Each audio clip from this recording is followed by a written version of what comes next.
ராகு பகவானை தவிர மற்ற வருடக்கோள்கள் அனைத்தும் உங்களுக்கு நன்மையே செய்ய காத்திருக்கின்றன. கேது பகவான் ராசிக்கு 10ஆம் வீட்டில் அமர்ந்திருக்கிறார். இவர் 10இல் அமர்ந்திருப்பது நன்மையே செய்வார். பாம்பு 10இல் இருக்க பணம் பறந்து வரும் என்பது பழமொழி. அதற்கேற்ப உங்கள் தொழில் மற்றும் வேலையில் நல்ல வருமானம் உங்களுக்கு கிடைக்கும்.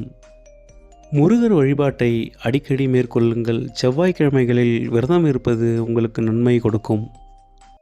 இது நாள் வரையிலும் உங்கள் உதட்டளவில் மட்டும் இருந்த சிரிப்பானது இனி மனதளவிலும் இருக்கப் போகிறது.